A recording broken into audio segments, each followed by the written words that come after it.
Sungguh besar kasih setiamu di dalam kehidupan setiap pribadi kami Tuhan. Engkau yang hari ini ada, Engkau yang memberikan hari ini, dan Engkau yang mengasihi kami. Sungguh Tuhan, Engkau yang mendengarkan setiap seruan doa kami. Engkau yang memperhatikan setiap pribadi kami, dan Engkau yang menaruh telinga Engkau buat seruan kami. Terima kasih karena Engkau tidak pernah membiarkan kami, Engkau tidak pernah acuh terhadap kami, namun Engkau selalu peduli kepada setiap kami. Dan sekarang Tuhan izinkanlah buat kami untuk mengambil bagian di dalam persekutuan dengan firman-Mu. Urapi setiap kami Tuhan, nyatakan kehendak Engkau, biarlah firman-Mu berkuasa atas kehidupan kami, dan kami pun boleh hidup oleh karena kebenaran Engkau. Demi nama Tuhan Yesus Kristus kami berdoa dan mengucap syukur. Amin. Silakan duduk kembali Bapak Ibu dikasihi Tuhan.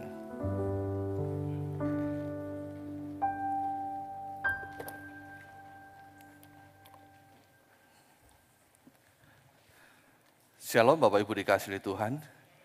Bersyukur kepada Tuhan, hari ini Tuhan adakan sekali lagi buat kita sehingga kita boleh beribadah bersama-sama dan kita boleh menikmati kasih kemurahan Tuhan. Terlebih dahulu kita akan belajar kita baca di dalam Matius pasal yang ke-8. Matius pasal yang ke-8 ayat yang ke-24 sampai yang ke-26. Matius 8 ayat 24 sampai 26. Sekonyong-konyong mengamuklah angin ribut di danau itu, sehingga perahu itu ditimbus gelombang. Tetapi Yesus tidur. Maka datanglah murid-muridnya membangunkan dia, katanya, "Tuhan, tolonglah kita binasa." Ia berkata kepada mereka, "Mengapa kamu takut, kamu yang kurang percaya?" Lalu bangunlah Yesus menghardik angin dan danau itu, maka danau itu menjadi teduh sekali. Amin. Nah, Bapak Ibu dikasihi Tuhan, apa yang sudah kita baca ini merupakan sebuah penggambaran bagaimana kehidupan kita ketika kita mengarungi perjalanan hidup ini. Kadang-kadang kehidupan kita ini nampak begitu tenang, nampak begitu damai, seperti yang digambarkan oleh pemazmur di dalam Mazmur 23. Rasanya ada begitu ketenangan itu terjadi. Rasanya ada segala sesuatu yang kita inginkan tercapai, segala yang kita harapkan terwujudkan. Namun suatu saat kehidupan kita ini seperti di dalam ombak yang besar. Tiba-tiba ada angin yang begitu keras mengganggu perjalanan kehidupan kita, bahkan bukan sekedar mengganggu, hendak menghancurkan dan menenggelamkan kehidupan kita. Nah, inilah merupakan sebuah penggambaran kehidupan yang ada di dalam kehidupan kita. Ketika kita ini mengalami badai di dalam kehidupan ini, ada permasalahan-permasalahan yang terjadi di dalam hidup kita. Tanpa kita sadari, kita ini sedang kehilangan yang namanya damai sejahtera. Tanpa kita sadari, kita kehilangan damai sejahtera yang ada di dalam diri kita. Nah, saya akan coba memberikan sebuah penggambaran bagaimana kehidupan kita ini seperti yang digambarkan, seperti yang di dalam Matius. Tolong kameranya, nanti difokuskan di sini ya. Saya akan memberikan sebuah ilustrasi. Kalau kita ini, perjalanan hidup kita ini tiba-tiba ada badai dalam hidup kita, seolah-olah kita ini seperti ini ya, gelas ini yang berisi dengan air mineral, air bening. Ini adalah kehidupan kita. Dan ketika kita ini ya, yang air yang ada di dalamnya ini seperti damai sejahtera yang ada dalam hidup kita. Nah, ketika ada masalah yang terjadi, maka air itu akan tergoncang. Ya, tergoncang. Kemudian air itu sedikit-sedikit akan keluar. Semakin besar air goncangan itu terjadi, maka semakin banyak air yang akan hilang. Seperti yang terjadi di dalam kejadian Matius tadi. Nah, ketika air itu hilang dari kehidupan kita, damai sejahtera itu hilang dalam hidup kita, maka ada kekosongan yang terjadi. Ada kekosongan yang terjadi di dalam diri kita. Masalah itu membuat hidup kita menjadi hampa. Betul ya? Kalau kita ini menghadapi permasalahan, tiba-tiba kita ini merasa kok rasanya ada sesuatu yang kosong, ada sesuatu yang rasanya ada yang kurang gitu. Tapi kita sendiri kadang-kadang nggak tahu apa itu. Nah, itu sebabnya kita perlu datang kepada Tuhan supaya Tuhan itu bersedia memberikan damai sejahteranya di dalam kehidupan kita. Dan ketika kekosongan itu terjadi dan kemudian Tuhan datang dan memberikan damai sejahteranya, maka apa yang kosong itu diisi kembali sampai penuh. Sehingga kita kembali bersukacita. Ketika kita kembali bersukacita, maka yang terjadi adalah kita berani menghadapi kehidupan. Bahkan berani menghadapi permasalahan yang terjadi dalam hidup kita. Itulah ilustrasi bagaimana kita kehilangan damai sejahtera dan bagaimana Tuhan mau menutup kembali kekosongan hidup kita sampai kita ini dipulihkan dan kemudian menjadi kuat. Nah, Bapak Ibu dikasihi Tuhan, mengapa damai sejahtera yang ada dalam diri kita ini harus dipulihkan? Mengapa di dalam hidup kita ini harus ada damai sejahtera? Sebab ketika kita ini tidak memiliki damai sejahtera, seringkali kita ini akan bertindak bodoh. Kita akan bertindak salah. Jalur-jalur yang seharusnya tidak kita lalui, justru itu yang akan kita tempuh. Misalkan ketika kita menghadapi permasalahan dan damai sejahtera itu tidak pernah dipenuhi kembali. Ada kekosongan yang terjadi di dalam hati kita. Ada kekosongan yang terjadi di dalam hidup kita. Mulailah kekosongan itu menjadi hampa. Kehampaan itu benar-benar menekan hidup kita. Maka yang terjadi kita akan semakin stres. Ketika kita semakin tertekan, jalur yang seharusnya tidak kita tempuh, mulai kita pikirkan. Mulai mungkin kita akan mengambil perjalanan-perjalanan yang bodoh, yang membahayakan diri kita sendiri.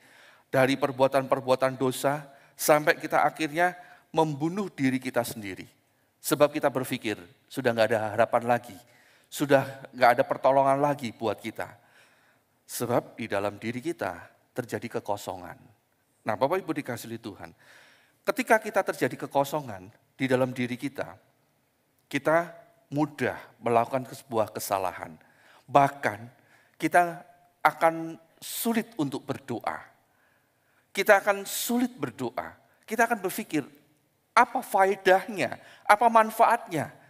Apakah benar kita berdoa dan mendapatkan pertolongan? Kita akan berpikir, mungkinkah doa itu akan menolong kita, menjawab segala kebutuhan dan menyelesaikan segala permasalahan kita. Kita akan berpikir semacam itu. Tetapi ketika ada damai sejahtera dalam diri kita bisa tenang. Ketika kita tenang, kita bisa berdoa. Meskipun permasalahan itu masih kita hadapi. Meskipun permasalahan itu belum selesai. Namun karena damai sejahtera ada di dalam diri kita nggak akan berpikir untuk lari dari permasalahan. Tetapi kita akan berdiri untuk menghadapi permasalahan itu sampai selesai.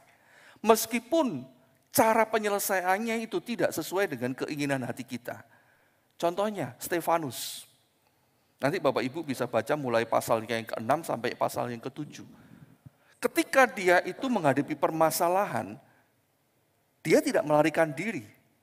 Dia tidak berkata kepada Tuhan, Tuhan udah ambil aja nyawaku Tuhan, aku nggak sanggup mengatasi permasalahan ini. Stefanus tidak berkata demikian. Stefanus juga tidak berkata, udah Tuhan aku berhenti menyembah Engkau, aku berhenti melayani Engkau, selesai. Sebab ternyata ikut Engkau, melayani Engkau begitu berat. Stefanus tidak berkata demikian pula. Sebab di dalam dirinya ada ketenangan. Di dalam dirinya ada damai sejahtera. Meskipun ada damai sejahtera dalam dirinya, permasalahan itu tidak selesai. Permasalahan itu tetap mengancam dirinya. Tetapi ketika permasalahan itu mengancam dan hendak menghancurkan hidupnya, imannya tidak pernah hancur. Imannya tidak pernah hancur. Pengiringannya kepada Tuhan tidak pernah pupus. Dia tetap setia kepada Tuhan. Sebab di dalam dirinya ada damai sejahtera. Dan dia menghadapi permasalahan-permasalahan yang ada di dalam dirinya itu tidak dengan ketakutan, namun dia bisa melihat Tuhan selalu beserta dengan dia. Coba kita baca ayat ini ya. Di dalam Kisah Para Rasul 7 ayat 55 sampai yang ke-60. Kisah Para Rasul 7 ayat 55 sampai 60.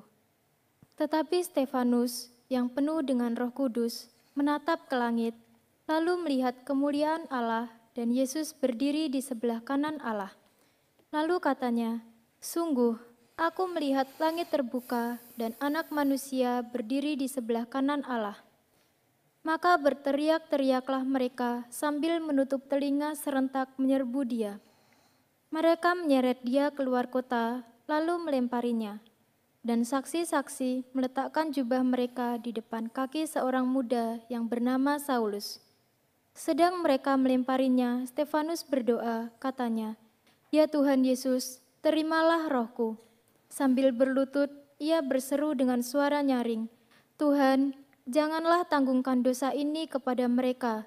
Dan dengan perkataan itu, meninggallah ia.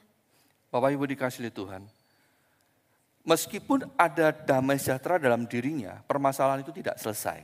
Dalam arti masih tetap mengancam nyawanya. Namun karena ada damai sejahtera dalam dirinya, dia bisa berdoa. Dia bisa berdoa dan bahkan dia bisa memberkati orang.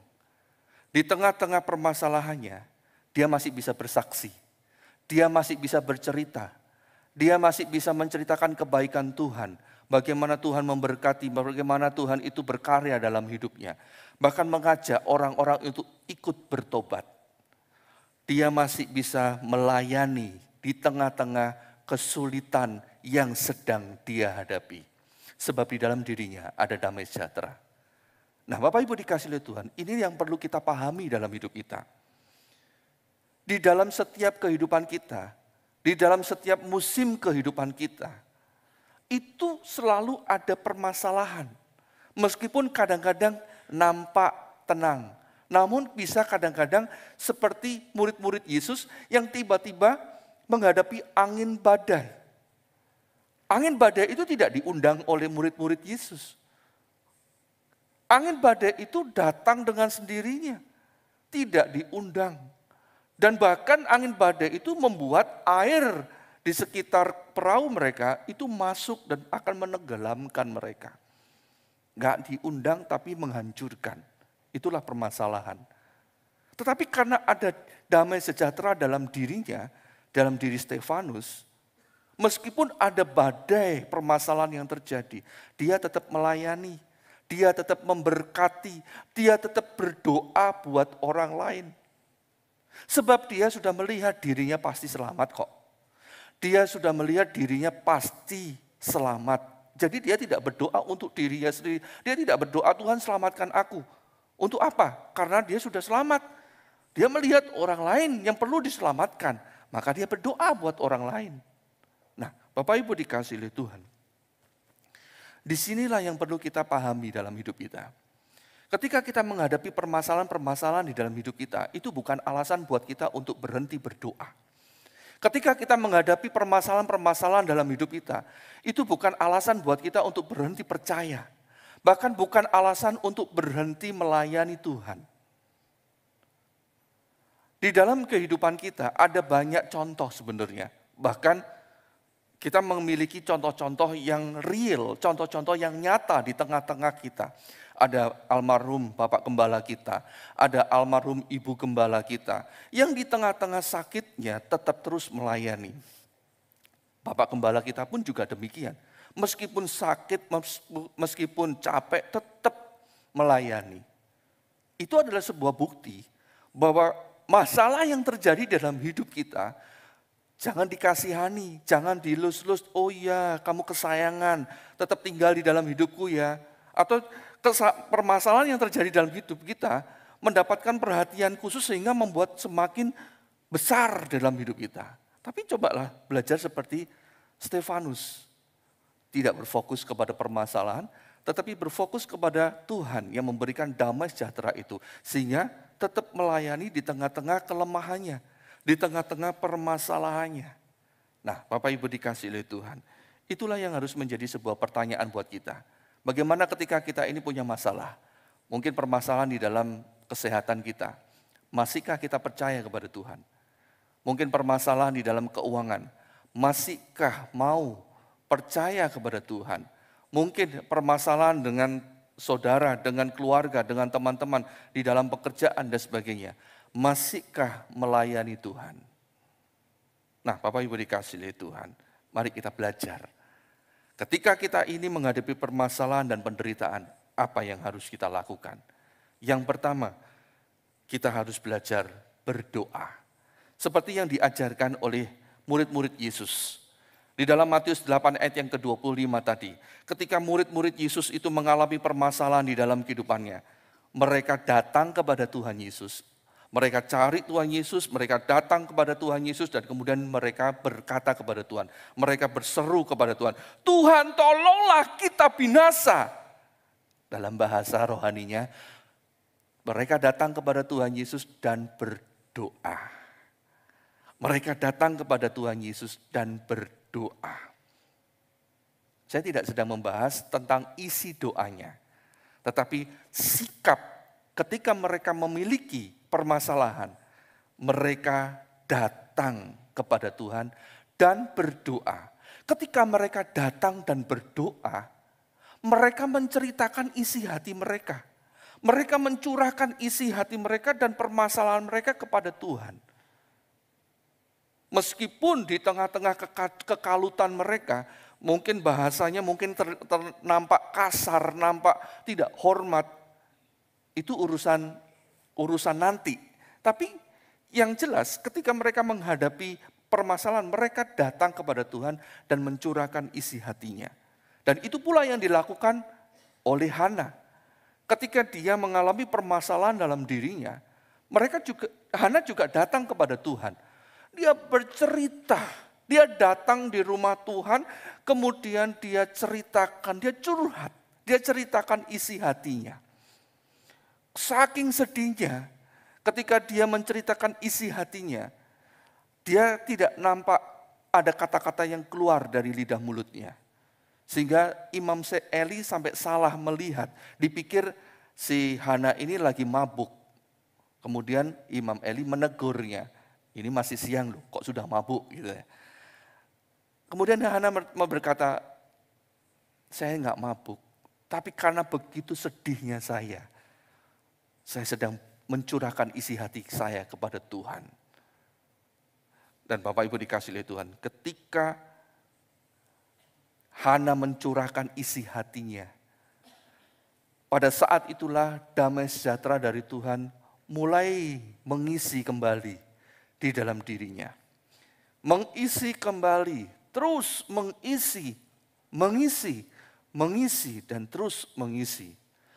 Terlebih-lebih ketika Hana mendengar apa yang dikatakan oleh Imam Eli, itu membuat sebuah peneguhan dalam dirinya. Hidupnya seolah-olah kalau misalkan kita punya botol minum diisi penuh dengan air, kemudian kita tutup atasnya dengan tujuan tidak tumpah. Nah, kehadiran dan perkataan dari Imam Eli itu seperti tutup botol itu, yang menutup damai sejahtera di dalam dirinya, sehingga damai sejahtera yang ada di dalam Hana itu tidak tumpah, tidak lagi hilang. Sehingga apa yang diharapkan, apa yang didoakan oleh Hana itu dikabulkan oleh Tuhan, dan tahun depan Hana benar-benar memiliki keturunan. Nah, Bapak Ibu yang dikasihi oleh Tuhan, ketika kita menghadapi permasalahan hidup, ayo datang kepada Tuhan. Curahkan isi hati kita kepada Tuhan. Lampiaskan segala apa yang menjadi perasaan kita ini kepada Tuhan. Tuhan mau kok. Bahkan permisi ngomong, kadang-kadang kita ini kurang ajar kepada Tuhan. Kadang-kadang kita ini kurang ajar kepada Tuhan. Kadang-kadang kita ini menganggap Tuhan Yesus itu sebagai customer service. Atau menganggap Tuhan Yesus itu seperti tong sampah yang siap menerima makian kita, keluhan kita. Padahal Tuhan Yesus itu enggak salah. Tapi kadang-kadang perkataan kita karena sedihnya kita, karena permasalahan kita menjadi kasar kepada Tuhan. menjadi kasar kepada Tuhan. Seolah-olah kita ini menyalahkan Tuhan, seperti murid Yesus.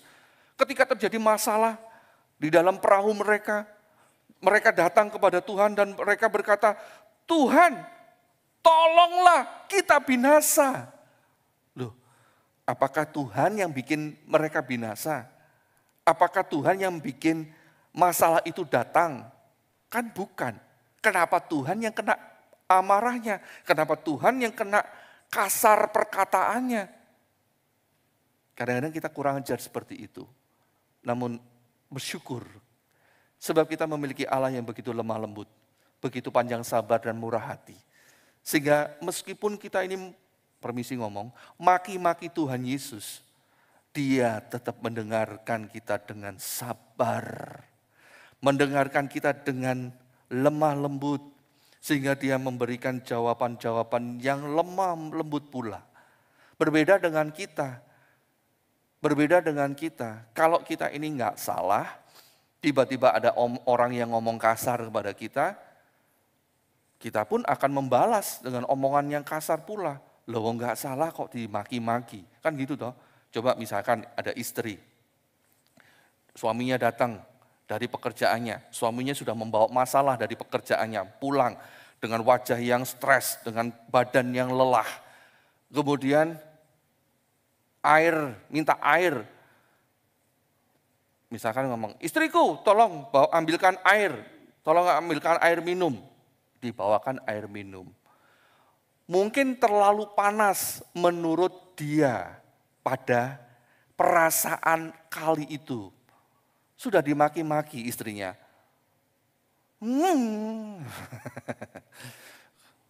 Kok bawa minuman seperti itu? Apa enggak ngerti toh? Biasanya seperti apa? Loh itu padahal biasanya seperti itu.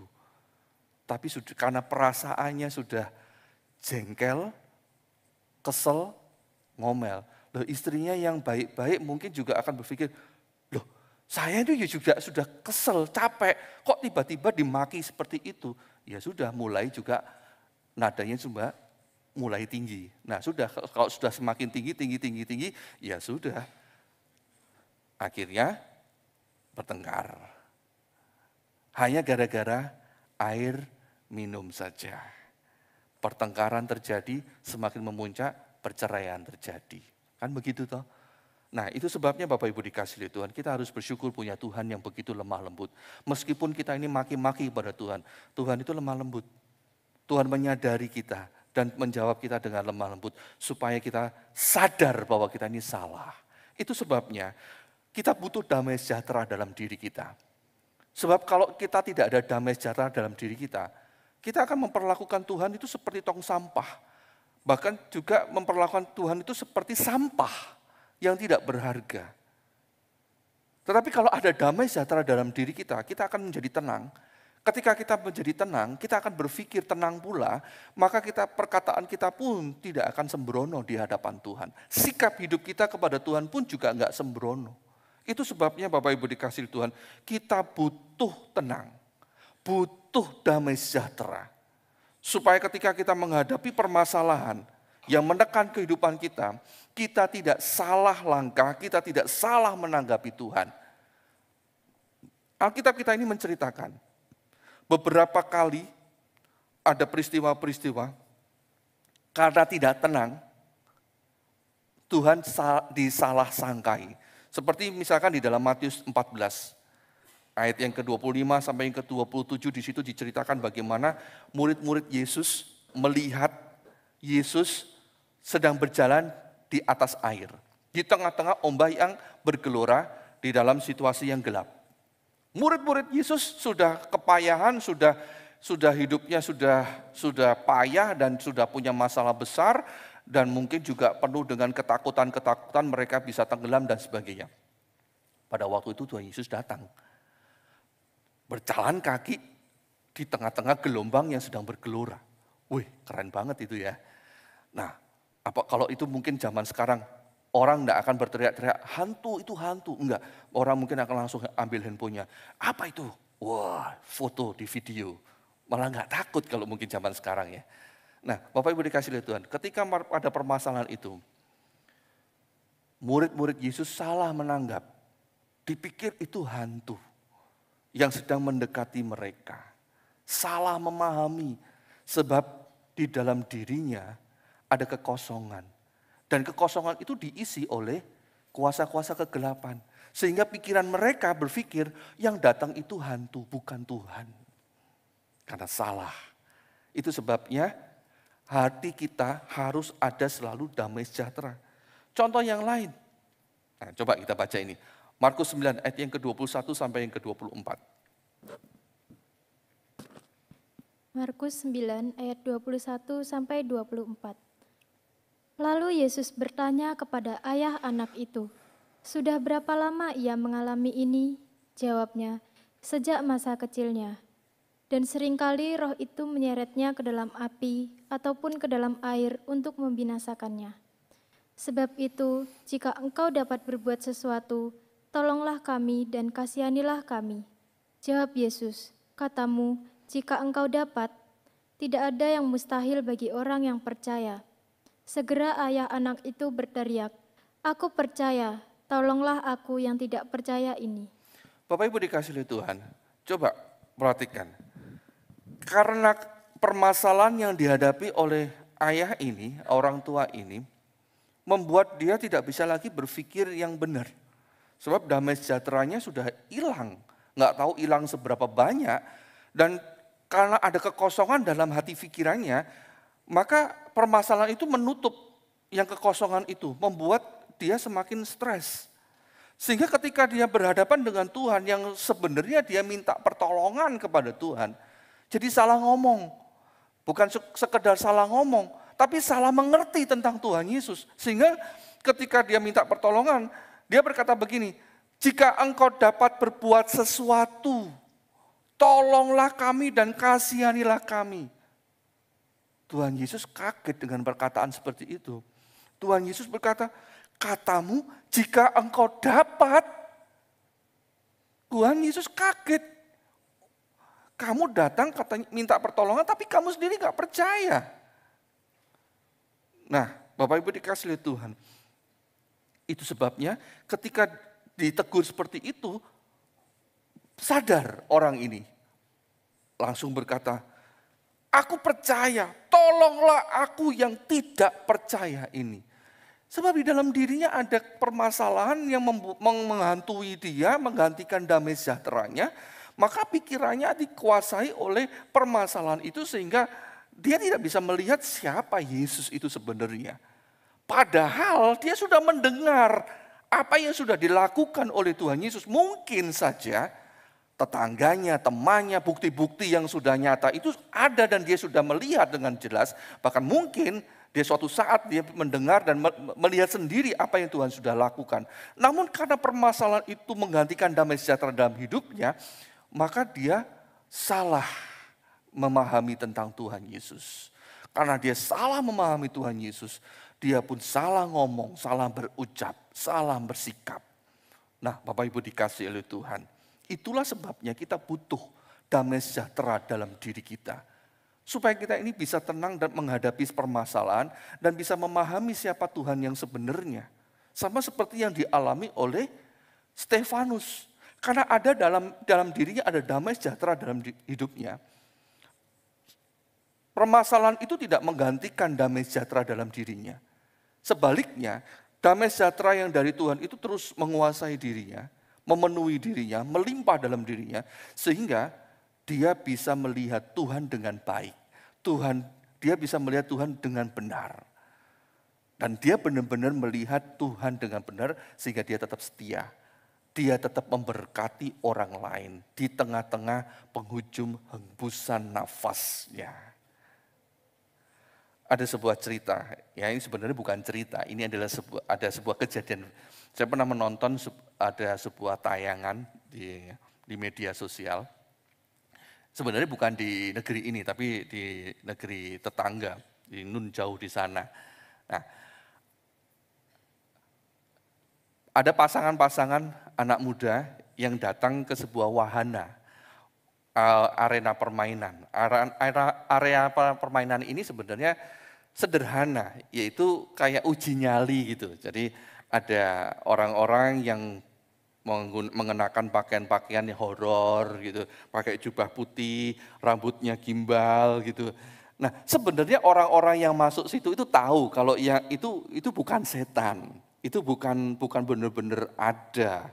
Itu hanya sebuah permainan saja. Mereka tahu, yang masuk semua itu tahu bahwa itu adalah permainan.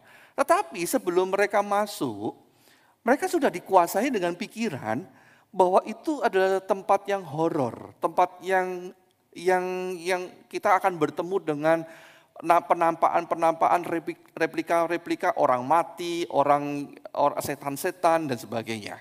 Nah, walaupun mereka tahu bahwa itu sebenarnya manusia yang berdandan. Nah, suatu saat ada sepasang kekasih masuk ke dalam arena itu. Karena suasananya agak gelap, mereka jalan berdua gandengan tangan gitu ya. Dan suatu saat mereka masuk ke sebuah ruangan, kemudian mereka melihat, cari-cari di sini ada orang yang akan menakut-nakuti mereka atau tidak. Mereka sambil ketakutan. Tiba-tiba muncul dari pintu yang lain muncul orang yang pakai wig rambut palsu yang gimbal gitu ya, yang enggak karuan gitu, kemudian pakai jubah putih lusuh gitu. Ya cuma gitu aja sebenarnya. Mereka kaget, yang cowoknya langsung lari pegang tangannya digandeng, lari meninggalkan ceweknya. Loh, yang itu dibawa siapa? Setannya itu tadi. Sampai ceweknya sampai bengong. Loh kok aku ditinggal? Lah yang dibawa tadi siapa? Saya senang lihat tontonan-tontonan seperti itu karena buat saya itu adalah hiburan. Karena ada tingkah-tingkah lucu-lucu. Ya. Kadang-kadang kalau mereka yang siap malah yang setannya, yang jadi setannya itu yang ditakut-takuti. Bah gitu, yang lari malah setannya gitu. Nah, Bapak Ibu dikasih oleh Tuhan, ini hanya sebuah ilustrasi. Ketika kita ini pikiran tidak fokus, ketika hati kita ini tidak benar, kita bisa salah. Yang harusnya kita menyelamatkan kekasihnya, gandeng dan membawa lari, yang dibawa lari malah yang bikin kaget dia. Keliru. Nah, Bapak Ibu dikasih Tuhan, itu sebabnya kita butuh damai sejahtera. Butuh damai sejahtera bukan cuman sekedar ada, tetapi harus benar-benar memenuhi bahkan melimpah di dalam hidup kita. Supaya kita ini bisa tenang dan kita tidak salah mengambil sebuah tindakan. Kalau kita kehilangan damai sejahtera, kita akan semakin tidak tenang. Dan kalau sudah tidak tenang, kita bisa salah mengambil tindakan. Kalau sudah salah mengambil tindakan, itu adalah kerugian buat kita. Kerugian buat kita. Nah, itu sebabnya Bapak Ibu dikasih oleh Tuhan, ketika kita menghadapi permasalahan, yang pertama yang perlu kita lakukan adalah tenang dan berdoa. Seperti yang dilakukan oleh Daniel beserta dengan teman-temannya. Coba kita baca di dalam Daniel pasal 2 ayat 16 sampai ke 19. Daniel 2 ayat 16 sampai 19. Maka Daniel menghadap raja dan meminta kepadanya supaya ia diberi waktu untuk memberitahukan makna itu kepada raja. Kemudian pulanglah Daniel dan memberitahukan hal itu kepada Hananya, Misael, dan Azaria, teman-temannya, dengan maksud supaya mereka memohon kasih sayang kepada Allah semesta langit mengenai rahasia itu, supaya Daniel dan teman-temannya jangan dilenyapkan bersama-sama orang-orang bijaksana yang lain di Babel. Maka rahasia itu disingkapkan kepada Daniel dalam suatu penglihatan malam. Lalu Daniel memuji Allah semesta langit. Bapak Ibu dikasih oleh Tuhan, ketika Daniel, sebenarnya bukan Daniel secara langsung ya, tapi Daniel akan mendapatkan dampak dari permasalahan itu. Ketika mereka menghadapi permasalahan, Daniel tetap tenang. Ketika tenang mempelajari permasalahannya, kemudian jalan yang terbaik yang dia lakukan adalah berdoa. Di dalam ayat yang ke-18, di situ dikatakan, mereka memohon kasih sayang kepada Allah semesta alam. Kalau di dalam terjemahan bahasa Indonesia sehari-hari, kalimat itu diterjemahkan, mereka berdoa kepada Allah di surga. Mereka berdoa. Jadi memohon belas kasihan di sini adalah mereka berdoa. Mereka sama-sama berdoa, memohon belas kasihan. Mereka tidak mencari hikmat mereka, mungkin mereka bertanya kepada orang lain, atau mereka mencari di buku-buku dan sebagainya. Atau mungkin mereka mencari kuasa, roh-roh yang bisa menolong mereka. Mereka enggak lakukan itu, tapi mereka sujud menyembah kepada Tuhan. Mereka tidak kacau balau, tetapi mereka bisa tenang dan berdoa. Inilah yang harus kita lakukan ketika kita menghadapi permasalahan. Itu sebabnya kadang-kadang kita diajar begini. Kalau kita punya masalah atau mungkin kita lagi demam panggung, ayo ambil nafas. Ambil nafas dalam-dalam kemudian hembuskan. Tujuannya apa? Supaya kita tenang. Kalau kita sudah tenang, kita bisa melakukan sesuatu itu lebih baik. Nah, itu sebabnya kita belajar. Kalau secara jasmani, secara psikologi kita diajar seperti itu, lebih-lebih di dalam iman kita kepada Tuhan. Kita diajar untuk tenang, supaya kita ini bisa berdoa. Ketika kita ini bisa berdoa, maka kita bisa mencurahkan isi hati kita. Dan ketika kita bisa mencurahkan isi hati kita, karena kita tenang, kita enggak fokus kepada doa kita. Ya, kadang-kadang kalau kita ini lagi gupuh, misalkan karena kita ini menghadapi permasalahan, atau kita ini sedang punya kesedihan, kadang-kadang kita tidak mau mendengar orang berbicara apa. Yang penting kita ini ngomong, kita nangis. Ya kan? Kalau kita lagi, mungkin ada orang yang kesusahan karena kematian gitu ya. Kan mesti nangis. Mau ngomong apa yang didengar cuma nangisnya aja. Ya sudah, dengerin aja nangisnya dulu. Kalau selesai baru silakan bercerita. Kan gitu. Tenang dulu, baru berikan isi hati kita, informasi apa yang hendak disampaikan. Itu sebabnya kita butuh tenang. Supaya kita bisa memberikan apa yang menjadi isi hati kita. Nah, sama seperti Daniel dan teman-teman mereka. Ketika mereka menghadapi permasalahan, mereka belajar tetap tenang, supaya mereka bisa berdoa. Dan ketika mereka berdoa, mereka tidak fokus kepada jawaban mereka sendiri, tetapi mereka fokus kepada kehendak dari Tuhan. Nah, ini bedanya.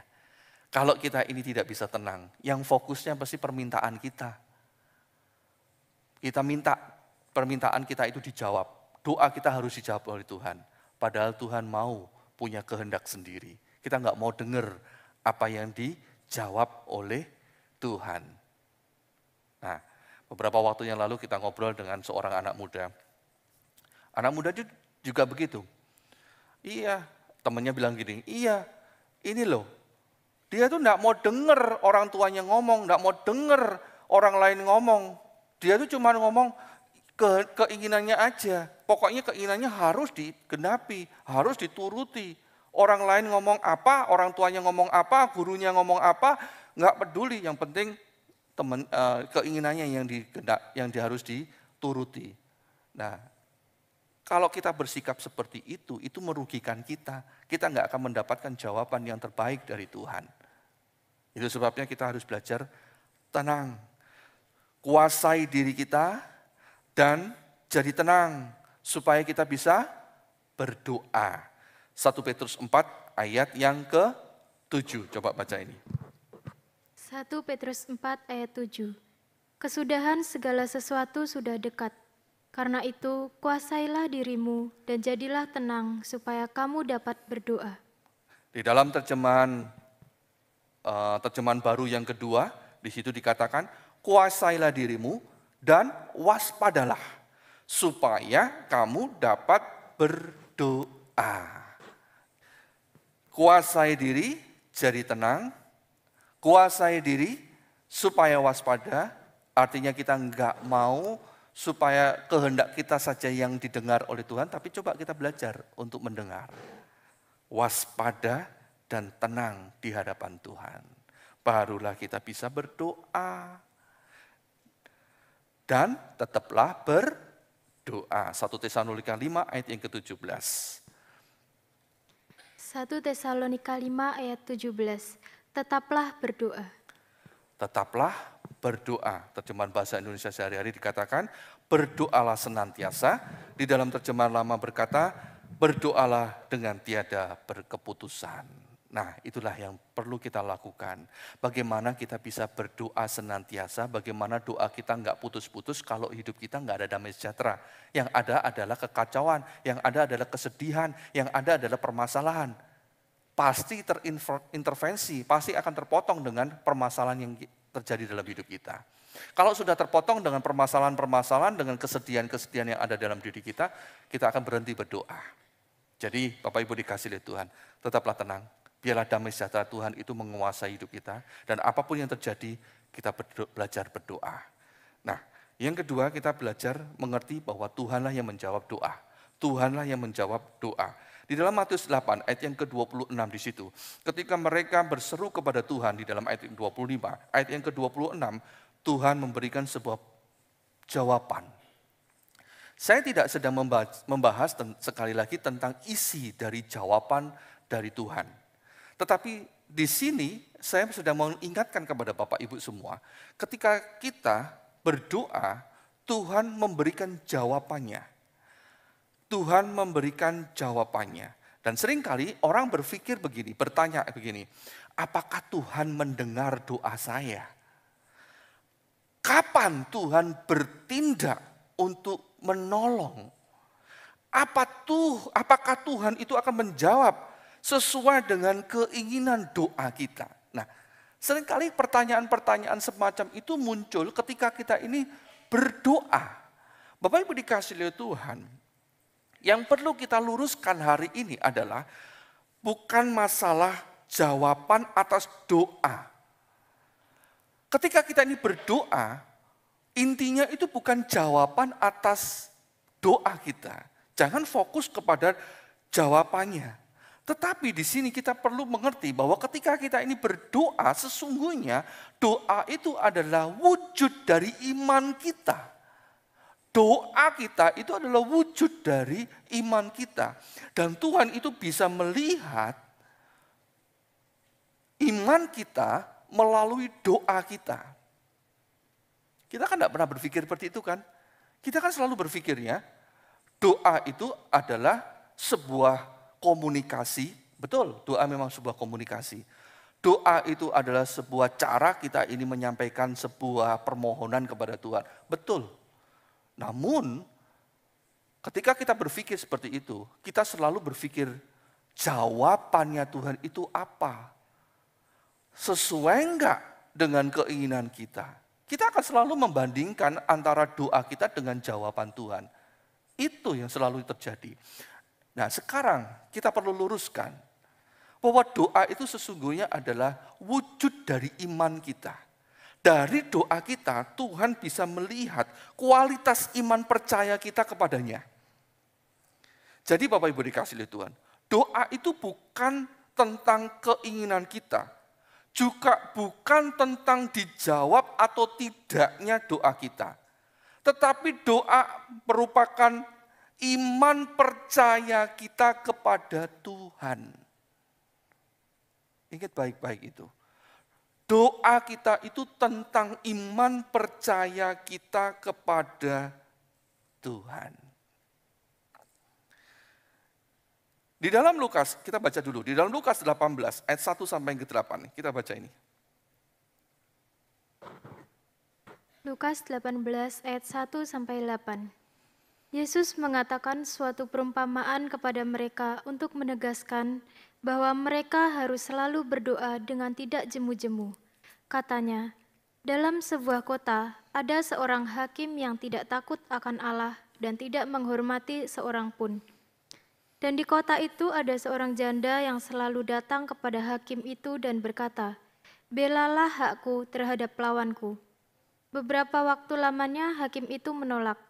Tetapi kemudian ia berkata dalam hatinya, "Walaupun aku tidak takut akan Allah dan tidak menghormati seorang pun, namun karena janda ini menyusahkan aku, baiklah aku membenarkan dia, supaya jangan terus saja ia datang dan akhirnya menyerang aku." Kata Tuhan, "Camkanlah apa yang dikatakan hakim yang lalim itu. Tidakkah Allah akan membenarkan orang-orang pilihannya yang siang malam berseru kepadanya? Dan adakah ia mengulur-ulur waktu sebelum menolong mereka?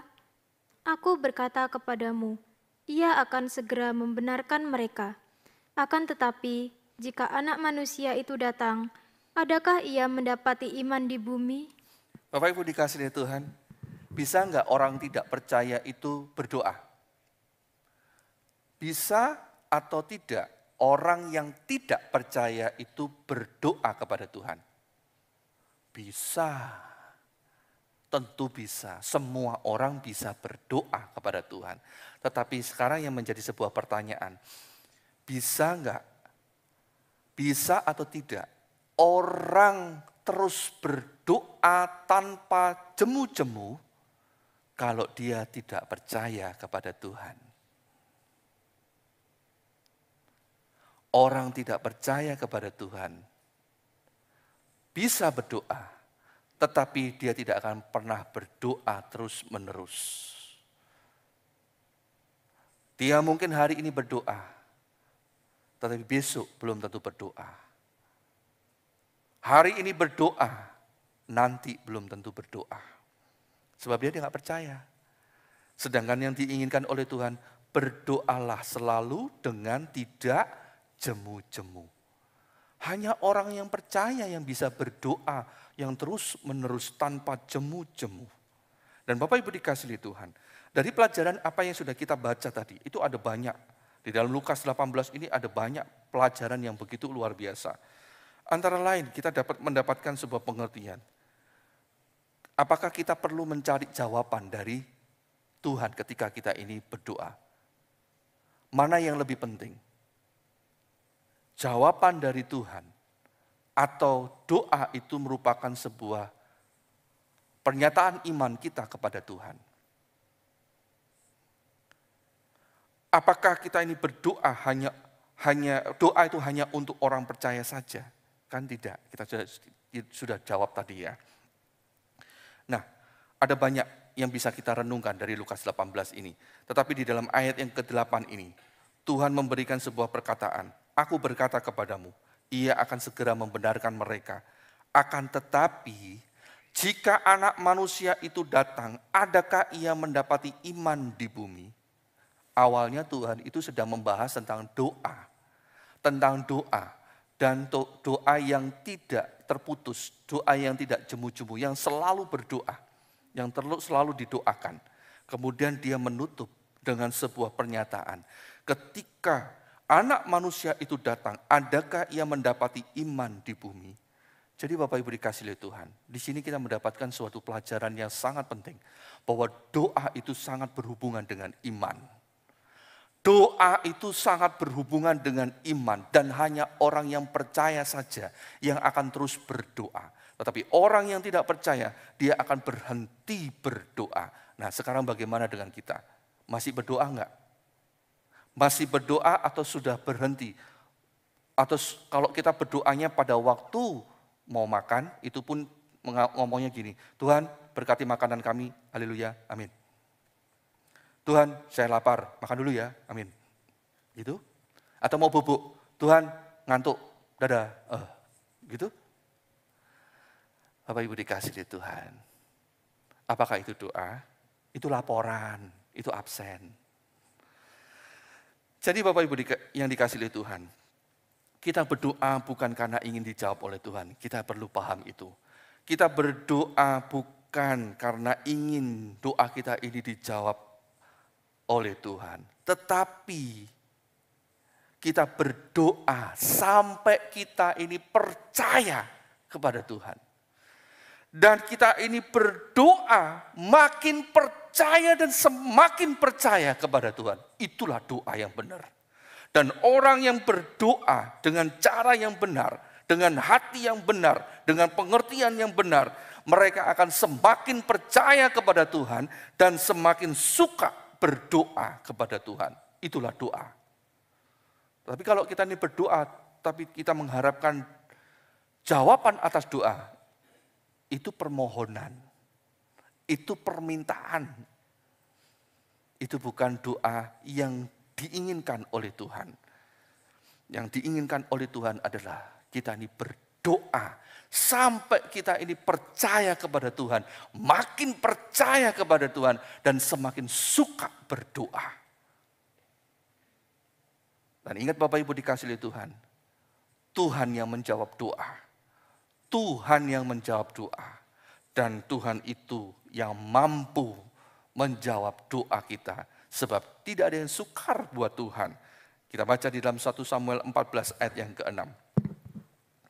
1 Samuel 14 ayat yang ke-6.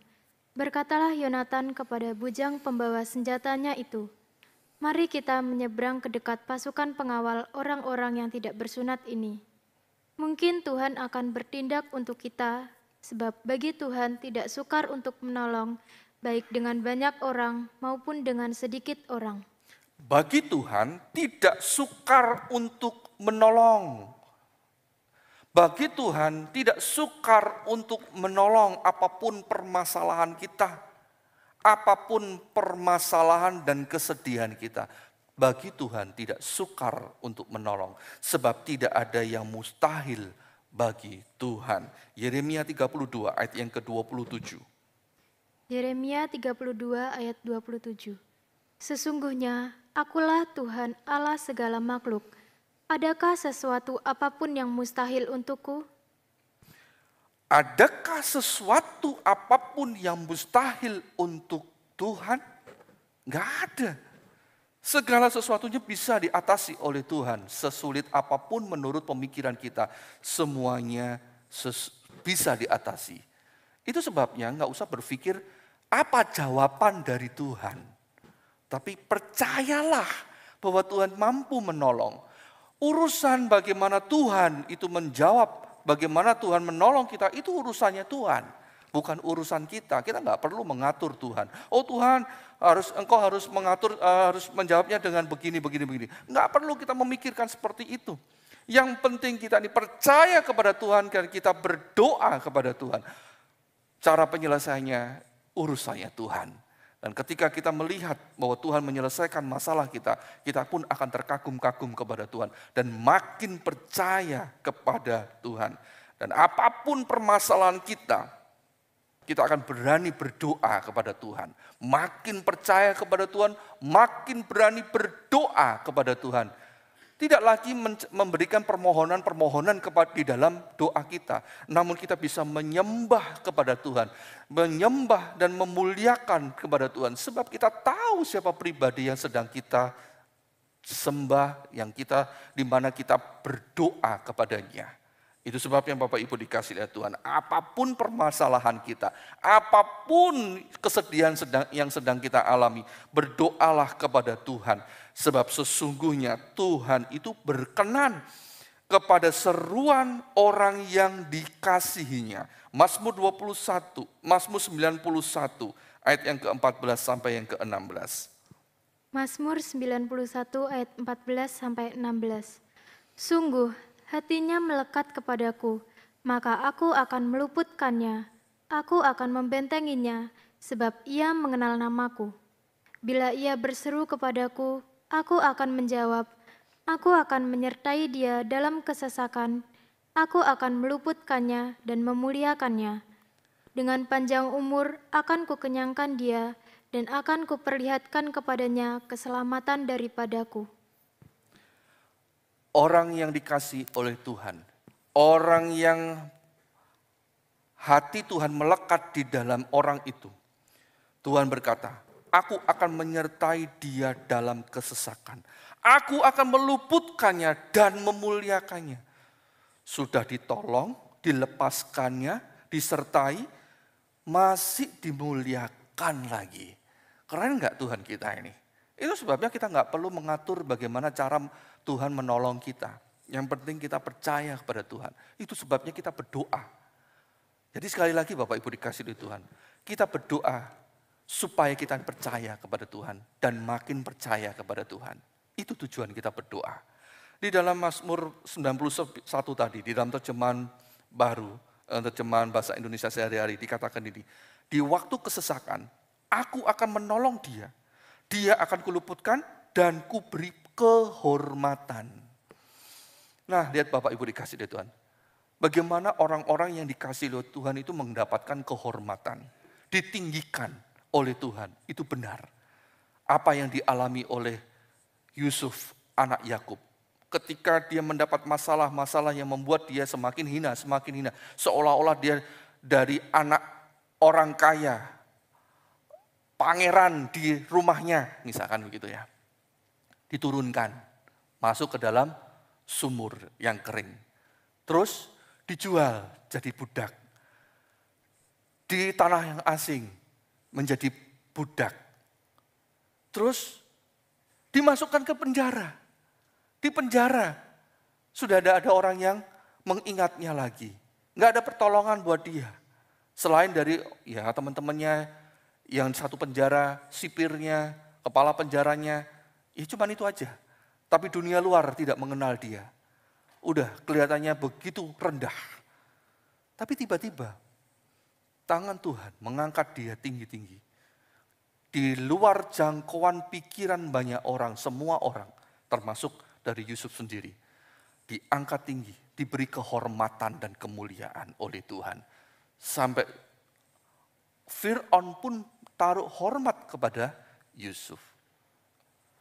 Juga Daud, bagaimana dia dikejar-kejar sampai dia menjadi berpura-pura menjadi orang gila di negeri asing.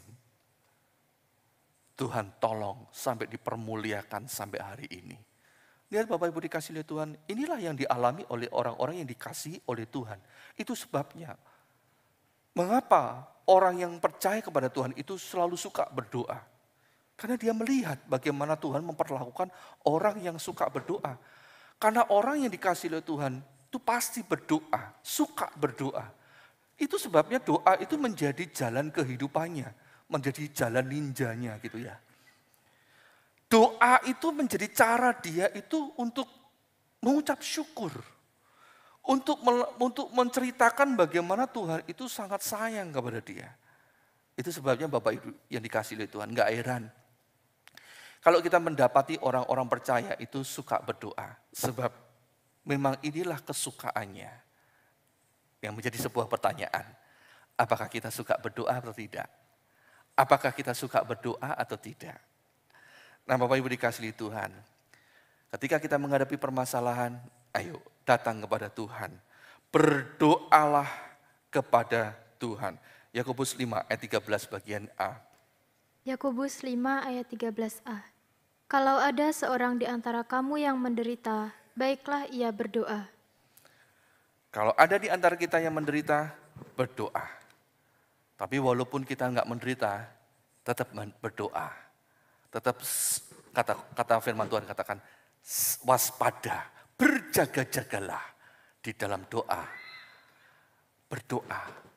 Ada masalah, tidak ada masalah, berdoa. Berdoa, berdoa. Dan sekali lagi saya ingatkan, berdoa itu bukan urusannya, bukan tujuannya untuk minta permohonan kepada Tuhan. Tapi berdoa itu adalah kita membuat kita semakin percaya kepada Tuhan. Dengan kita berdoa, kita makin percaya, makin cinta, makin jatuh cinta, makin melekat kepada Tuhan. Nah, Bapak Ibu dikasihi oleh Tuhan, ketika kita bisa berdoa, hati kita menjadi tenang. Ketika kita menjadi tenang, damai sejahtera itu akan memenuhi hidup kita.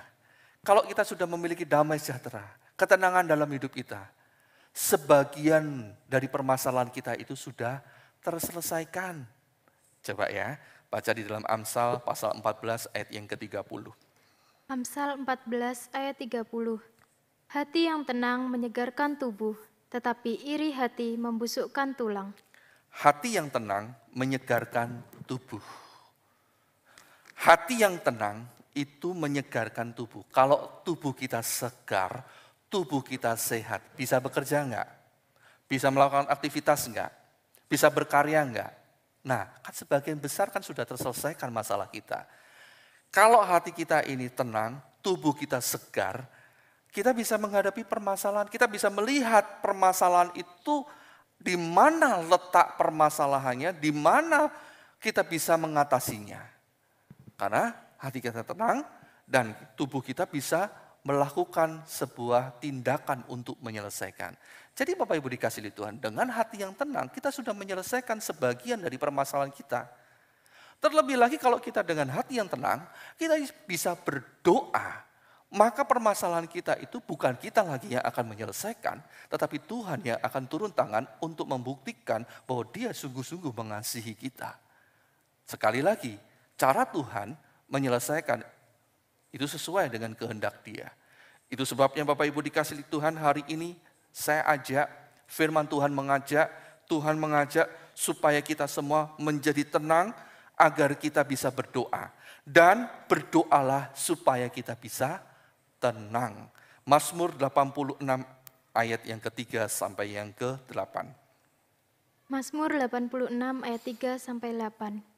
Engkau adalah Allahku, kasihanilah aku ya Tuhan, sebab kepadamulah aku berseru sepanjang hari. Buatlah jiwa hamba-Mu bersukacita, sebab kepadamulah ya Tuhan kuangkat jiwaku. Sebab Engkau, ya Tuhan, baik dan suka mengampuni, dan berlimpah kasih setia bagi semua orang yang berseru kepadamu. Pasanglah telinga kepada doaku ya Tuhan, dan perhatikanlah suara permohonanku. Pada hari kesesakanku, aku berseru kepadamu, sebab Engkau menjawab aku. Tidak ada seperti Engkau di antara para Allah ya Tuhan, dan tidak ada seperti apa yang Kau buat. Lihat Bapak Ibu dikasih Tuhan, kita memiliki Allah yang begitu dahsyat. Kalau kita memiliki Allah yang begitu dahsyat, yang ajaib dan sangat mengasihi kita, bukankah itu sungguh menenangkan jiwa kita? Bukankah itu sungguh menenangkan hidup kita? Kalau hidup kita sudah tenang, maka apalagi yang kita akan cari? Sebab sesungguhnya yang dicari oleh manusia di dalam kehidupannya adalah damai sejahtera dan ketenangan. Ketika punya uang yang begitu banyak, namun hidupnya tidak tenang, apa gunanya? Ketika kita punya kepandaian yang begitu luar biasa, namun hidup kita tidak tenang, apa gunanya kepandaian itu? Apakah bisa mengatasi permasalahan kita? Apakah bisa mengatasi ketidaktenangan kita? Enggak bisa. Berapa banyak orang bunuh diri gara-gara jiwanya tidak tenang? Berapa banyak mereka yang mengambil jalan kebodohan karena tidak ada ketenangan di dalam dirinya. Jadi Bapak Ibu dikasihi Tuhan, ketika kita bisa tenang, hidup kita ini penuh dengan kebahagiaan. Dengan ketenangan kita bisa makan dengan sukacita. Kita bisa menikmati hari ini. Kita bisa menghirup nafas segar di dalam kehidupan ini. Dan kita pun bisa mengucap syukur kepada Tuhan. Dan itulah yang dicari oleh iblis dan permasalahan. Dia akan mencari damai sejahtera yang ada di dalam diri kita. Dia akan merampas damai sejahtera yang ada dalam diri kita. Tujuannya, kalau kita sudah nggak tenang, kita nggak akan berdoa kepada Tuhan. Kalau sudah nggak berdoa, kita sudah nggak akan percaya lagi kepada Tuhan. Itu sebabnya Bapak Ibu dikasihi Tuhan. Jadilah tenang, supaya bisa berdoa. Dan berdoalah, supaya tenang. Segala pujian hanya bagi Tuhan.